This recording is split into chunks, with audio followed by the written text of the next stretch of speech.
এখানে তো অনেক দুর্গম এলাকা, হাসপাতালে যেতেও অনেক দেরি হয়, মানে টাকা পয়সা খরচের ব্যাপার, যেতেও পারি না তাড়াতাড়ি করে।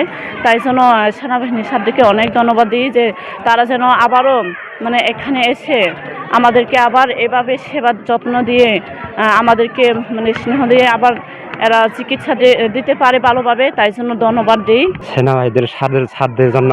যেমন ধরো এখন আইসা আমাদের গরিবদেরকে অনেক দূরে থেকে কষ্ট করে আইসা মানে ওষুধ বিতরণ করার জন্য ধন্যবাদ।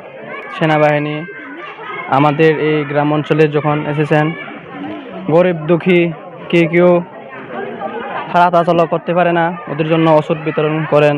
অনেক দূর থেকে এসেছিলেন, সারদের আমি সালাম জানান। পরবর্তীতে আবার সাররা এখানে এসে আবার ওষুধ বিতরণ করতে পারেন।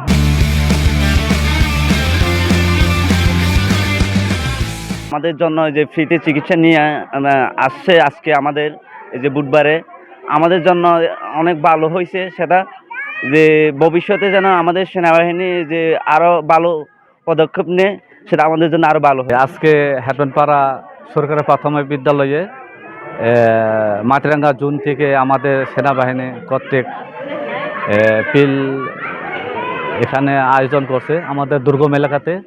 এখানে মা বোন ছেলে সন্তান বাচ্চা সবাই আমাদের এখানে উপস্থিত হয়েছে। সেনাবাহিনীকে আমাদের হেডম্যানপাড়ার পক্ষ থেকে কৃতজ্ঞতা জানাচ্ছে। শুধু রাত্রি